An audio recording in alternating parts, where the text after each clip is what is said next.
In this lesson, I'll talk about the basics of rendering with Arnold in Maya. Okay, so I'm using the city model that we use in the game project. And as you can see by default, when I open the model, it doesn't show the texture. That is because Maya don't know where your project folder is, so it don't know where to know the texture image. So what you'll do is go to Terminal File, Set Project, and select the project folder. Okay, not these subfolders. You need to go to the project folder here, the root folder. Select it and set, and then press 6K. It should show up. If not, and then you can just double click on the scene and reopen it, and it should show up. Okay, so before I get started with the rendering, first we need to think about the camera view. So as you can see, this is a perspective camera, right? Basically, we usually use the perspective camera to adjust our model, do the texturing, do the modeling. However, if you want to render a specific view of your model, maybe you will create a customized camera. So what I'll do is I'll go to terminal create and camera, and I'll use the third option, camera aim and up. And once you create it, don't move it immediately. Okay.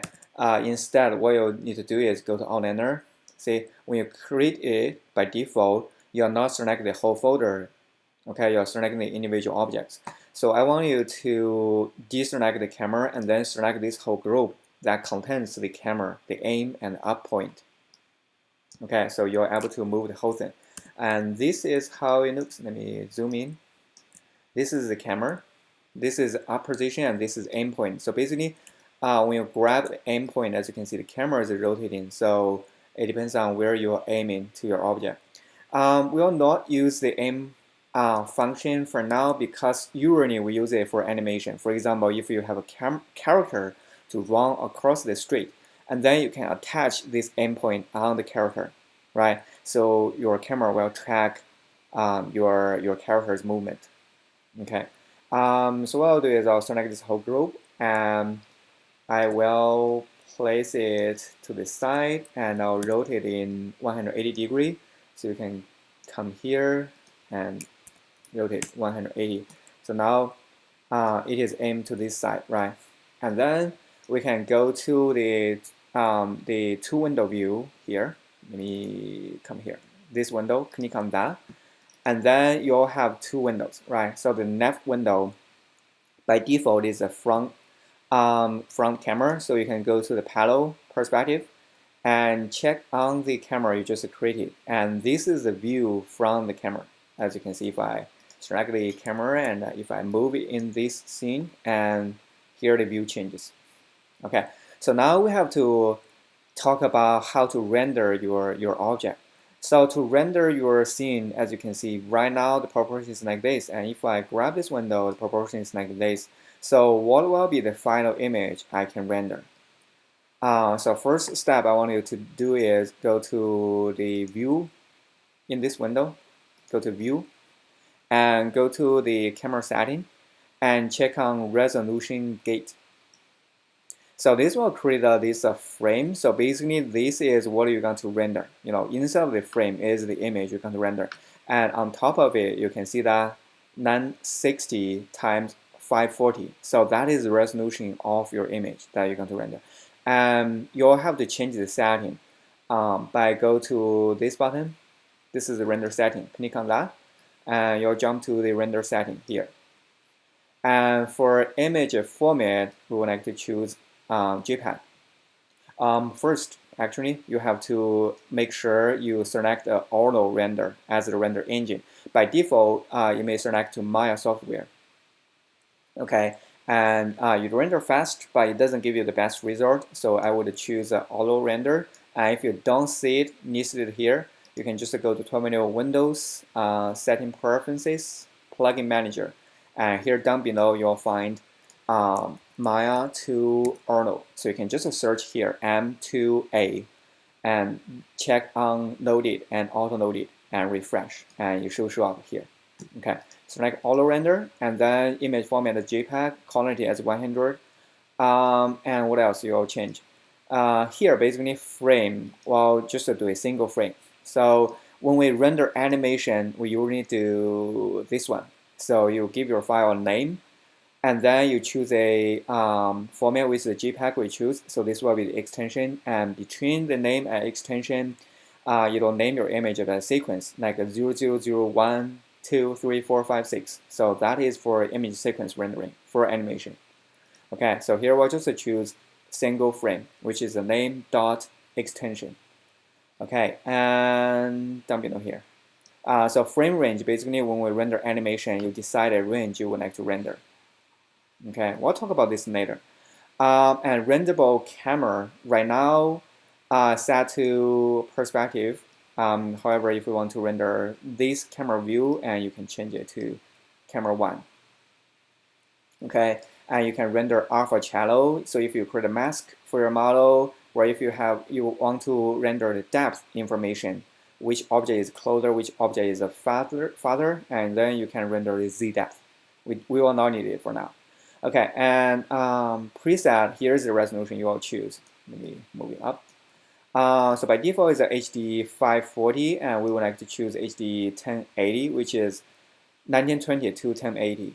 That is the resolution of the image you're going to render, and you can see that it immediately updates out here. And by default, the DPI, which is resolution of the image, is a 72 pixel per inch. Okay, and if you want it to be pixel by centimeter, you can just switch it here. And here we don't need to change anything here. So these are render qualities. If you want to improve your render quality, you can come here and change all the settings. Okay, so this is a basic setting, and then you can just click on close. Okay, and then also I want to show the texture of this window, and you can just click on this window, press 6K, we can also display the texture. To render the image, you will click on this window, click on that, and then you can click on this button. You're going to render the whole scene, the whole canvas. And as you can see right now, it rendered the whole thing as a black color because I didn't create any lights in the scene, right? So it shows entirely black. And anytime if you want to stop rendering, you can hit ESC, escape, to quit. Okay, so now it stopped it here. Okay, and I'll create the lights. And after you render the image, anytime if you want to save it, just go to tool menu, File, and Save Image. Okay, and go to Option box and make sure check on color merged image. Okay, so this will render image that match with the color system in your window. If you choose the raw image, basically the image you save will be darker than the image you see here. So this is a common issue students had. Okay, so check on color manage image and apply close. And then, as you can see, it saved directly to my project folder and into the images folder, right? So here we go. You'll find the image you saved here. Oops, I think I haven't saved it. So here I'll put the name, save. Here you go. So you saved it to your project folder under the image folder. That's what I said before. Texture images, put it in the source image folder, and any images you're going to render to the image folder. Okay, so now let's start creating some lights for your project. So here, let's start with a lighting and a directional light. Okay, so directional light is I would say the only light you're free to just scale it up and down, and it doesn't affect the lighting in the scene. Okay, so to make sure we can see it better, you can just scale it up, and it doesn't affect the intensity of the scene, intensity of the lights.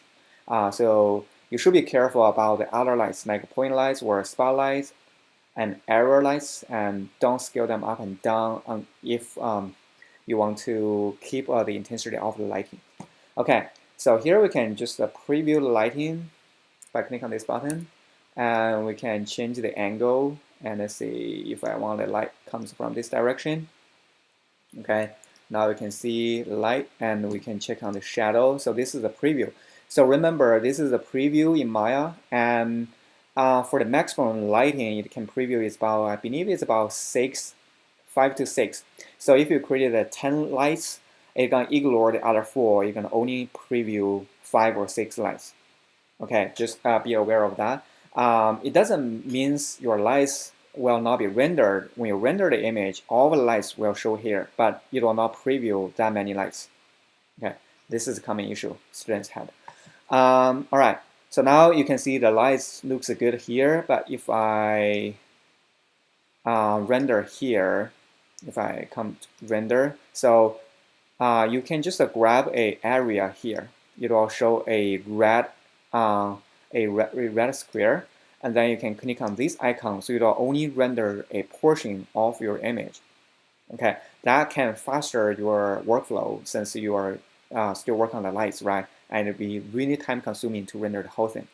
So now you can see that in the render view. My image is darker than what I see here in the preview. Okay, that's 0 because we're using Orno render. Previously, we used mental re-render. And for mental re-render, it shows the same intensity as the window. However, for Orno, the preview here is not accurate. So we'll just use this preview as the lighting direction, and later on we're going to change the intensity to boost up the lights here.